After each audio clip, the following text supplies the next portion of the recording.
Halala centre বা এই যে হিল্লা বিয়া, এটা কি ইসলামী শরিয়ায় এভাবে কি যায়? যেভাবে কৌশল অবলম্বন করে মানুষ এই যে এই ভাড়া করা পাঠা দিয়া বিয়ে করায়া, তারপরে এর সাথে মিলন করায়া, তারপরে ওখান থেকে তালাক নিয়ে আবার পূর্বের স্বামীর কাছে ফেরানো, এগুলো হচ্ছে ভণ্ডামি। পরিকল্পিতভাবে হিল্লা বিয়ে করা যায় কিনা। 2 নম্বর বিষয়, হালালা সেন্টার সম্পর্কে আপনাদের কোনো কথা শুনতেছি না। 3 নম্বর আরেকটা বিষয় লিখেছেন যে এই হালালা সেন্টারে যারা মুহাল্লিল অথবা মুহাল্লাল হইতে চাচ্ছে, এদের ব্যাপারে আসলে ইসলাম কি বলে?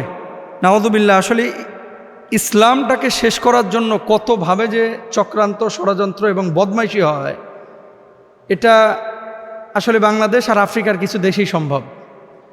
মধ্যপ্রাচ্যে বা ইউরোপে আসলে ইসলামের বিরোধী যারা, তারা কিন্তু ইসলামের এত ক্ষতি করে না। তারা জানে যে আমি কাফের, বেঈমান, আমি ইসলামের বিপক্ষে কথা বলবই। কিন্তু মুসলমান হয়ে শরিয়ায় যে বিষয়টাকে নিষিদ্ধ, সেই বিষয়টাকে ভাই আপনি একটা হারাম কাজ করতেছেন, নিজে ব্যক্তিগতভাবে করেন, সেটা নিয়ে আমার কোনো সে নাই। এটা আপনার একান্ত নিজস্ব ব্যাপার। আমরা সতর্ক করব, আপনি মানলে মানেন, না হলে না মানেন, এটা একটা একান্ত ব্যক্তিগত ব্যাপার। কিন্তু হারাম কোনো বিষয়কে আপনি হালালভাবে, হালাল ফ্রেমে নিয়ে আপনি আরও 10 জন মানুষকে এখানে অ্যাট্রাক্ট করে, আরও 10 জন মানুষকে সম্পৃক্ত করে আপনি তাদেরকেও জাহান্নামে নেবেন, এটা কিন্তু আমরা মানব না, এটা আমরা মানতে পারি না। এখন হালালা সেন্টার বা এই যে হিল্লা বিয়া, এটা কি ইসলামী শরিয়ায় এভাবে কি যায়? যেভাবে কৌশল অবলম্বন করে মানুষ যে 3 তালাকের পরে, প্রথমত আপনাকে বুঝতে হবে যে এটা কি, মানে তালাক 1 তালাকের পরে যদি আপনার এই তুহুরের মধ্যে যদি ফিরিয়ে নিয়ে আসেন, তাহলে তো মেলামেশা করলে ওই তালাক ভেঙে যায়। 2য় তালাকের পরে আপনি নিয়ে আসতে পারেন। 3 তালাক বা স্থায়ী তালাকের পরে যদি আপনি ফিরিয়ে না নিয়ে আসেন, ধরেন একেবারে পরিপূর্ণভাবে স্থায়ী বিচ্ছেদ হয়ে গেছে, বিচ্ছেদ হয়ে যাওয়ার পরে এখন কোনো কারণে আবার ওই স্ত্রীকে আপনি নিতে যাচ্ছেন, তো ডাইরেক্ট তো নিতে পারবেন না। কি করতে হবে? যে আরেকজন মানুষের সাথে তার যদি বৈবাহিক সম্পর্ক স্থাপিত হয়, সেখানে যদি মেলামেশা হয়, এরপরে স্বাভাবিক প্রক্রিয়া যদি সে তাকে তালাক দেয়, তাহলে প্রথম স্বামী আবার তাকে বিয়ে করতে পারবে। কথা বুঝছেন? এখন এটাকে কি করছে? ভাড়া করা পাঠা আছে না, পাঠা, ভাড়া করা পাঠা, এই মাদি ছাগলকে পাঠা দেয় না, এই যে এই ভাড়া করা পাঠা দিয়া বিয়ে করায়া, তারপরে এর সাথে মিলন করায়া, তারপরে ওখান থেকে তালাক নিয়ে আবার পূর্বের স্বামীর কাছে ফেরানো, এগুলো হচ্ছে ভণ্ডামি।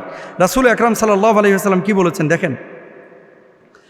আল্লাহ রাসূল সাল্লাল্লাহু আলাইহি ওয়াসাল্লাম বলছেন, লাআনাল্লাহুল মুহাল্লিলা ওয়াল মুহাল্লালা লাহু, অর্থাৎ যে ব্যক্তি হালালা করে এবং যার জন্য হালালা করা হয়, উভয়ের ওপরে আল্লাহর লানত। যে হালালা করছে এবং যার জন্য হালালা করা হচ্ছে, 2 জনের ওপরে কার লানত? আল্লাহ সুবহানাহু ওয়া তাআলার লানত। 2 নম্বর হাদিস দেখেন, আলা উখবিরুকুম বিত্তাইসিল মুস্তাআর, ক্বালু বালা ইয়া রাসূলুল্লাহ, ক্বালা হুয়াল মুহাল্লিলু, লাআনাল্লাহুল মুহাল্লিলা ওয়াল মুহাল্লালা লাহু। আমি কি তোমাদেরকে ধার করা সার সম্পর্কে জানাবো না? ধার করা সার, আড়িয়া, উত্তরবঙ্গে কি কয়? আড়িয়া। ধার করা সার সম্পর্কে কি আমি তোমাদেরকে জানাবো না?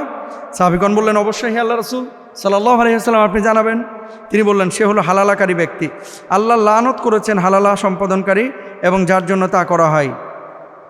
ইবনে মাজার হাদিস নাম্বার হচ্ছে 1936। এবার যে সমস্ত বদমাশ লম্পটগুলো এই সমস্ত কাজগুলো করাচ্ছে, আমার কাছে মনে হয় এগুলো ফেক আইডি দিয়ে করে। কারণ প্রকাশ্যে কোনো মেয়ে বা কোনো ছেলে এই ধরনের কাজ বাংলাদেশে অতীতে সাহস করে নাই।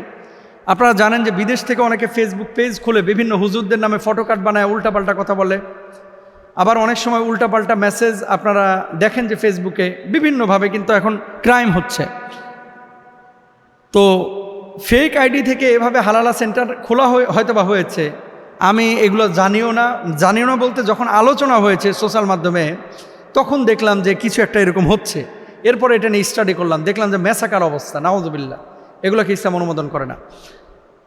আর আরেকটা বিষয়, এই হালালা সেন্টারের মানে আপনার